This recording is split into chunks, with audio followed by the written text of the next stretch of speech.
বৃহস্পতিবার থেকে শুরু হলো রাজ্যের মাধ্যমিক পরীক্ষা 2023।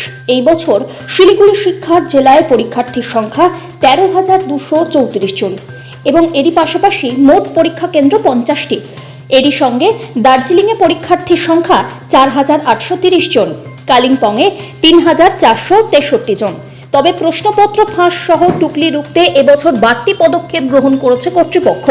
জানা গিয়েছে, পরীক্ষা কেন্দ্রগুলিতে ইনভিজিলেটরের পাশাপাশি থাকছে ফ্লাইং গার্ড, যারা মূলত সন্দেহজনক পরীক্ষার্থীদের ওপরে নজরদারি চালাবেন। এই বছর সুস্থভাবে মাধ্যমিক পরীক্ষা শেষ করাই মূল লক্ষ্য পর্ষদের।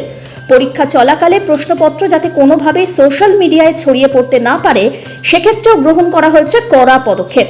এই বছর পর্ষদের তরফ থেকে নির্দেশিকা জারি করে আগাম স্পষ্ট হয়েছে, কোনো পরীক্ষার্থী পরীক্ষা শেষের আগে যাতে কেন্দ্র থেকে বেরোতে চাইলে তাদের ক্ষেত্রে প্রশ্নপত্র জমা রাখতে হবে।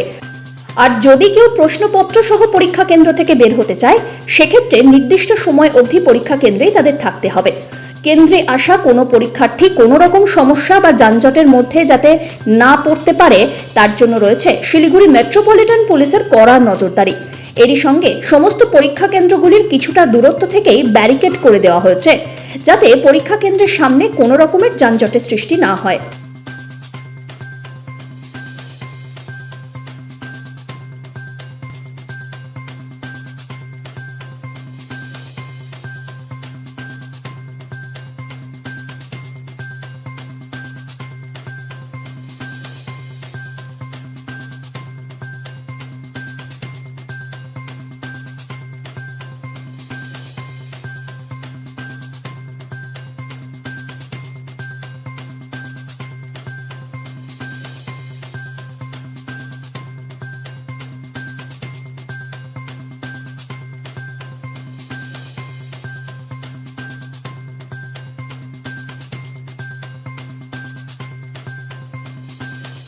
ভালোই ভয় লাগছে, প্রস্তুতি ভালোই নিয়েছি, এখন জানি না কেমন হবে।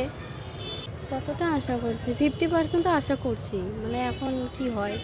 টেনশন লাগছে, ছোট মেয়ে তো টেনশন লাগছে যে কি করে পরীক্ষা দিবে। এতদিন হলো না ভাইরাসের জন্য, একটা টেনশন। স্কুল হয় নাই কিছুদিন, বাচ্চা কাচ্চা পড়াশোনার রেখে দিছিল। ভালো কোনো চিন্তা নেই, ওইদিকে চিন্তা করতেছি না, প্রথম টেনশনটা চিন্তা। আপনার টেনশন নেই, কেউ টেনশন নেই, ভালো পড়াশোনা করেন, টেনশন নেই। একটু নার্ভাস থাকে, প্রথম পরীক্ষা তো, ওটাই একটা। হ্যাঁ, আগে ঢুকতে দিত, কিন্তু এখন দেখছি যেটা করেছে খুব ভালোই করেছে, খারাপ করেনি কিছু। কেন স্টুডেন্টদের দিক থেকে, গার্জেনদের দিক থেকে একটু সুবিধা হয়। কেন সব যদি একসঙ্গে ঢুকতে থাকে, স্টুডেন্টরা ঠিকমতো দিশেহারা হয়ে যাবে, কোথায় কে সিট পাবে, কী করবে। ওই জন্য গার্জেনগুলোকে বাইরে করেছে, খুবই ভালো করে।